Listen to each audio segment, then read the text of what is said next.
Bonjour à tous, bienvenue sur Haïti Média Télé, la radiographie de la communauté haïtienne de France. Vous êtes déjà au courant, le docteur en théologie et en sociologue, M. Emmanuel Toussaint, il a sorti ce bouquin. Ce livre, je l'ai lu. Il a répondu à beaucoup de questions sur l'histoire de la communauté haïtienne de France. Il a fait les mises au point sur le rapport de la communauté haïtienne de France, existant depuis à peu près 30 ans, et son rapport sur l'Hexagone. Il a aussi traité le problème de la laïcité, le problème de la loi française qui ne soutient pas les associations culturelles et les associations d'aide familiaux. Voilà, il a tout répondu. Mais finir ce reportage sans rencontrer ce monsieur, il va pouvoir vous répondre.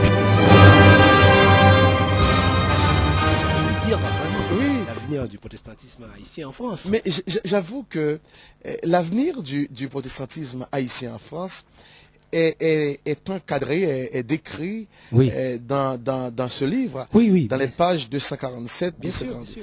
Alors, je veux nous lire, oui. parce que je vous invite à lire. Bien sûr, bien sûr. Elle se doit, en fait, ce protestantisme se doit d'être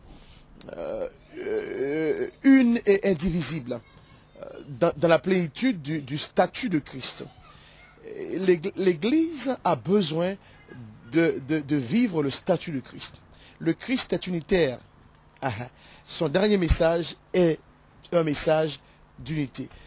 Un royaume qui est divisé ne peut vivre longtemps. Que nos communautés haïtiennes sont trop haïtiennes.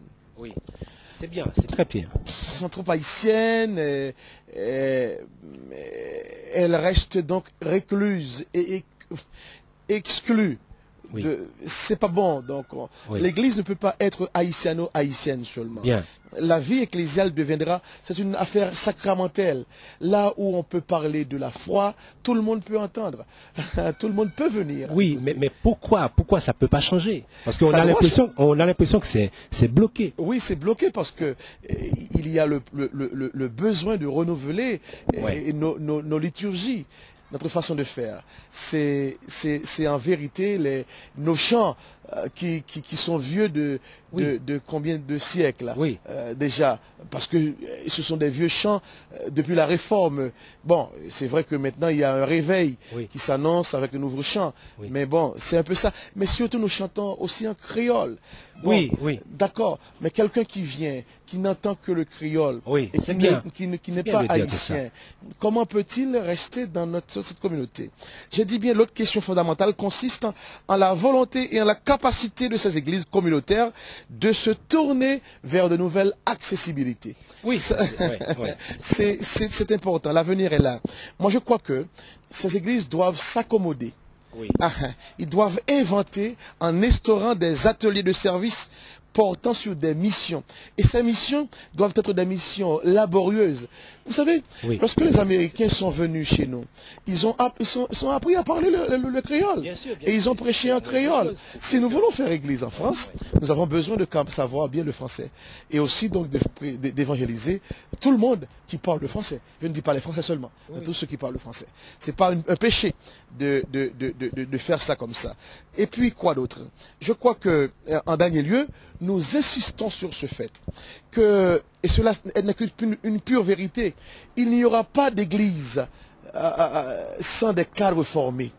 Il faut que nos cadres, les cadres d'église, soient exigeants avec eux-mêmes. Il faut que nos églises soient exigeantes pour demander qu'il y ait des pasteurs bien formés pour amener ces églises à de nouvelles accessibilités, à de nouvelles missions parmi les gens et les genres de ce pays. Je termine par dire que on ne peut pas aussi servir Dieu en gardant tout ce qu'on a. Il y a trop de pasteurs qui travaillent. Ils n'ont pas le temps de faire vraiment la véritable église. Et ils ont besoin donc de faire église pour que l'église puisse prendre soin de leur pasteur. L'avenir est là.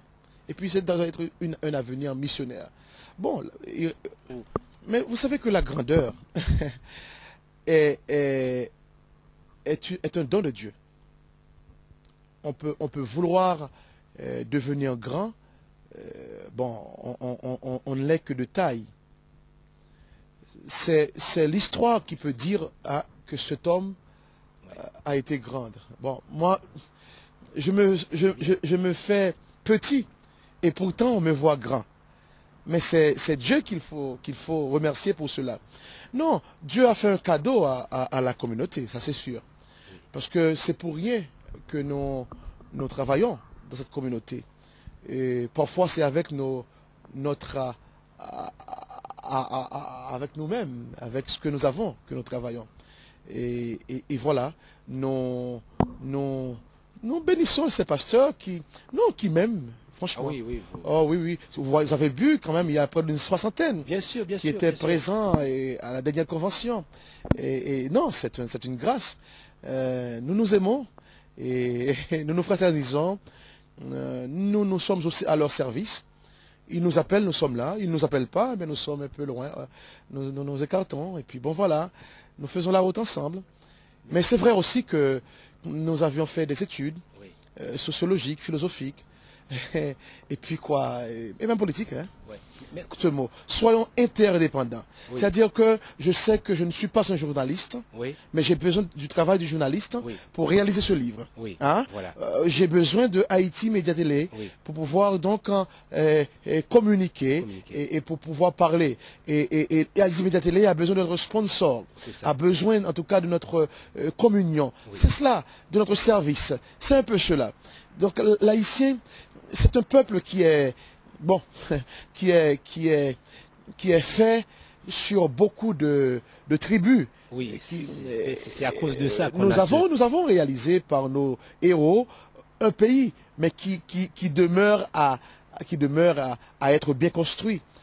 Oui. Voyez-vous, l'haïtien va te dire que son pays c'est Petit Gouave. Moi je suis un Petit Gouave, il va dire je vais à mon pays. Il est à l'intérieur même du pays, mais il dit qu'il va au pays. Il va dire écoutez, c'est un Capois qui doit être maire de Capois. C'est un Petit Gouavien qui doit être maire de Petit Gouave. Mais où est-ce qu'on va comme ça? Donc reste à construire ce pays, reste à construire l'idéal haïtien, reste à construire le rêve haïtien, rêve à construire l'exemple haïtien par des exemplarités. Moi c'est ce que je te demande. Bon, moi j'ai choisi d'être dans la foi. Bon, c'est tout. Mais le discours n'est pas seulement pour les gens ecclésiaux, les co-religionnaires. C'est un discours qui va au-delà donc du religieux. Merci. Mais souvent je rencontre des Haïtiens qui souhaitent dire ils veulent que Haïti change. Nous changeons les mentalités. C'est une école des mentalités. Non, nous sommes loin de changer. Ah oui. Oui, voilà. Non, Haïti est loin de changer, ça c'est sûr ça. Donc non. Ça il faut une nouvelle école. Il faut donner 25 ans à tous ensemble à construire l'Haïti qu'on a besoin. C'est dans l'imaginaire qu'il faut construire l'Haïti de demain. Merci. Voilà, ce livre a bien été écrit par le docteur Emmanuel Toussaint. Voilà, ce livre est bien fait car il a répondu à beaucoup de questions et il a fait la mise au point de beaucoup de choses, beaucoup de dérives qui se trouvent dans la communauté haïtienne de France. Il a bien fait la mise au point.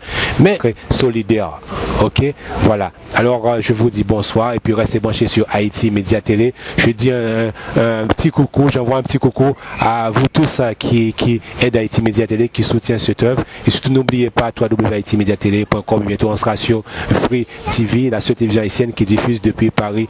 Et surtout je tiens à remercier toutes les associations qui travaillent dans l'ombre pour aider Haïti à se relever. Et merci et restez branchés sur Haïti Média Télé. Ciao, ciao.